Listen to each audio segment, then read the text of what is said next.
Hi, everyone. Welcome to the Lighthouse Sessions. I'm excited to have my friend Krista Giannak with me. Krista, why don't you tell the audience a little bit about who you are and what you do? Sure.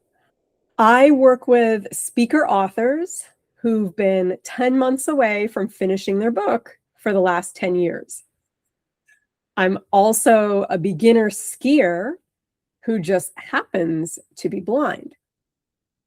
And so as a speaker, I get to inspire people with that blind skiing story and then segue in to talking about writing and personal branding, because what I've discovered is that if people don't tell, if we don't tell our own stories, other people are going to tell them for us, and we might not like the version they tell, especially if we have an elephant in the room situation like I do with my blindness. I love that. So first of all, let's talk about how you got into skiing, and then we'll get into the ghostwriting part. Sure. So how did you start the skiing? What was the spark where you woke up one day and said, "I'm going to go skiing"? I was very lucky. I have a little spiel that I do in my speeches. Find the impossible people.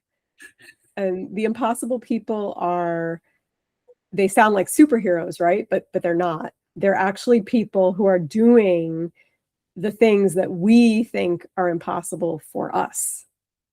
For me, I got introduced to my impossible people because my martial arts sensei, who is also visually impaired, he introduced me to the folks at Vermont Adaptive Ski and Sports and United States Association of Blind Athletes. So these two organizations collaborating so that blind people can learn to ski and even to race. And I was like, wow, is this crazy? So I picked up the phone, I chatted with the director, and ultimately I developed enough trust with them to see, okay, I'm going to walk away in one piece. I'm going to be okay. So, and I like to meet new people. And I thought, you know what? I need an adventure. Why don't I travel up there? Even if I don't even ski, I'll get to meet some really cool people and I'll have some great stories to remember.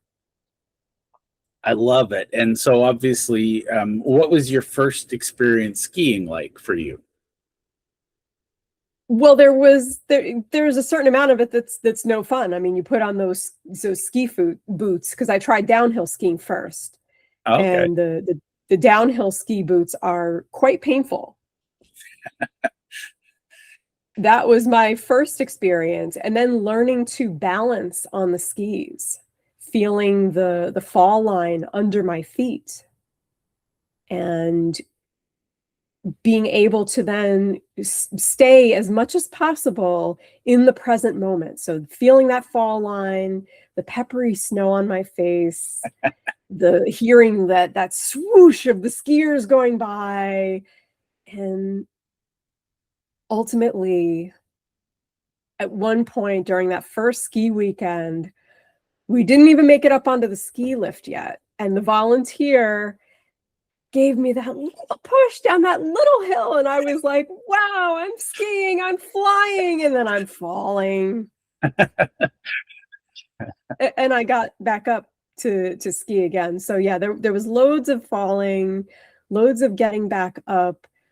Not all of it is fun, but the peak moments are really so well worth it, because it's one of those things that always sounded fun to me, like the gliding down a hill and feeling free and feeling that movement, because I've always loved rides.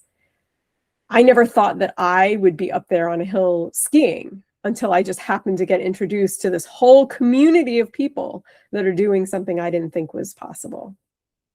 I love that. Now, how does that tie into your ghostwriting? Well, you know what can be scarier than skiing with your eyes closed is sharing your own personal and professional journey. I used to hide from my journey as a blind person, as a blind professional. And especially online, I'm like, oh, this is great. I don't have to talk about it all the time. Whereas in person, you walk in the room, and if you're blind, they see your cane first before they even see you. And that's not, we all want to be known for our own strengths. Yeah. And I had a situation where someone else told my story for me, and it wasn't so fun. I was ready to receive an award for a nonprofit I cared about. What are they going to say about me? And all I remember was something like this. Krista's blind. She always shows up, even though she has to take the bus everywhere. She's amazing. But I just wanted to sink into the floor. Yeah. Not the rousing introduction you hoped for, right? Yeah, because in that moment, my blindness was on that stage and not me.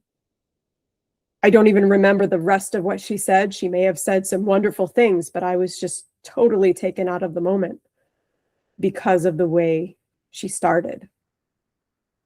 And that's where, when we tell our own stories, especially if there's an elephant in the room situation like that, we can direct how those stories are told. We can influence how people remember us, how people talk about us. And I want people, whenever we meet someone with a disability, to remember that person as someone who just happens to have the disability, that everything else is first and the disability is last. I mean, unless they're doing a particular thing, like blind skiing is a thing, but in general, we're just ourselves. We're just doing ordinary activities in a not so different way necessarily. Yeah. I mean, I'm writing, I'm still using the same computer as you are. I'm still using a lot of the same software as you. I just have an added piece of software that reads the screen out loud or outputs it to a braille display. So when we think about it that way, and when we think about how we're telling our stories, now I don't help people write memoirs. That's not what I do.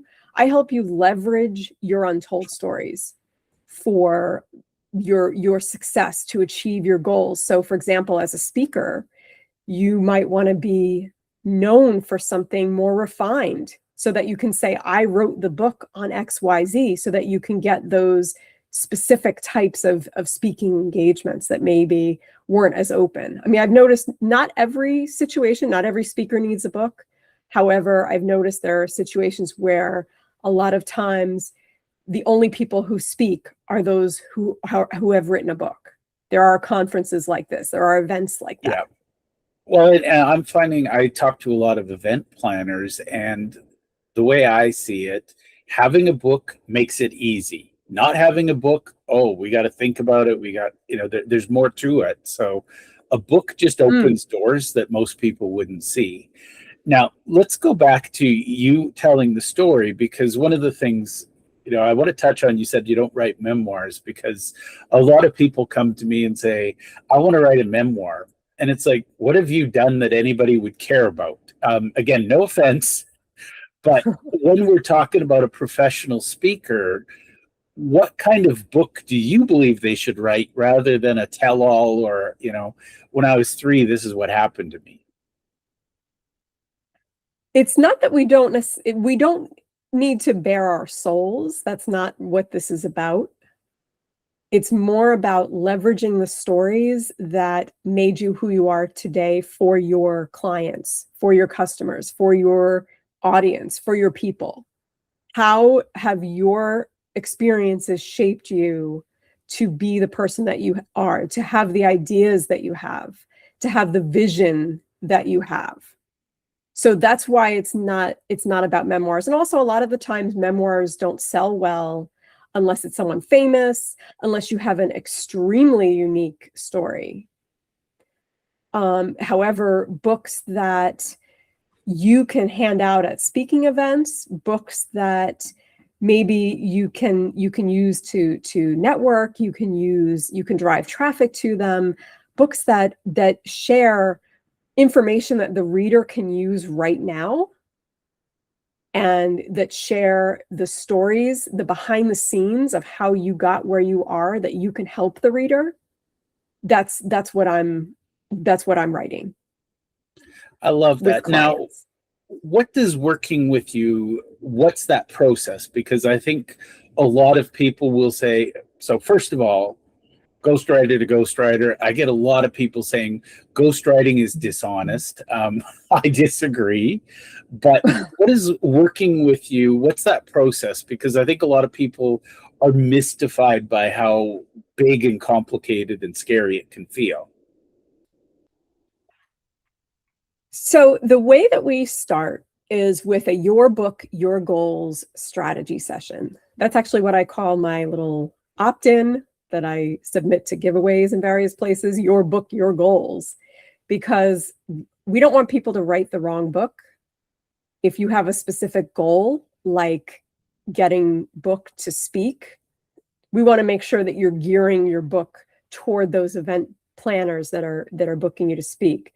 We want to make sure that you are you're building your authority, your trust factor, your credibility, just as an example. Whereas if someone's goal is to sell books, I'm going to tell them that most authors don't sell very many copies at all. So they really have to have a very robust plan for promoting that book, for marketing that book, for getting it out there to get it sold. And they have to be able to go through the steps it takes to work with a traditional publisher. I know a proposal specialist that I work with that can do that. So as you can see, the goals that you have are going to define what your journey is going to look like. But either way, the journey will start with that conversation about your goals, and I'll review your rough draft outline or a chapter draft to see what that's going to be like. And I will give you some quick tweaks you can use right away for a strong first impression. I'll let you know where you're strongest and where you can really move the needle on bringing you closer to a book that empowers you to achieve your goals. So I look at it from the strategic perspective. I come from a journalist and writer, content writing background. And what I found is that content writing is kind of like, ghostwriting is like content writing on steroids, but with more strategy, where the focus is on your goals and also the reader journey. So each book, when we write the outline together, that's the next step, where we're either refining what you have or writing it together. We're looking at, what does the audience already know? What do they want to know versus what do they need to know? Because sometimes those two are very different, but you have to get somebody to want to pick up the book. Yeah, absolutely. So we look at that and talk about the journey that the reader is going to be on. Now, we all know that most people don't read books cover to cover. Many people are probably scanning. However, depending on how the book is written, you can bring them back. So if they go to chapter 30, we can remind them, well, we covered this, and that in chapter 2 that will help you understand this. So we can kind of bring people back around to different parts and make them understand, oh, wait a minute, I missed that. I don't know about that. Maybe I need to go back and read. So they won't read everything, but we can give them a flow where if they did read cover to cover, they can. And we can give them shifts where after every chapter, we want to think about, what does the reader walk away with? Why is the reader going to read this chapter at all? And when they're done with it, will they get what they want from it? I love that. And now, what's your process? Are you meeting on Zoom? How do you bring that book out? Because one of the things I've seen with people, let's go back to your person who's been 10 months away for 10 years. They will tell everybody, I'm working on a book. And I've gotten to the point, I don't believe that anymore. It's like either you wrote a book or you're putting off writing a book, but I don't think there's such a thing as somebody who's always writing. So how do you help them get from close to finished? We do calls on Zoom, especially with the outline situation. It's best if we can sit together doing it, and where I can ask questions, we can go back and forth. Because think about being interviewed by a journalist. They're going to ask you follow-up questions. They're going to come up with things to ask on the spot based on what you say.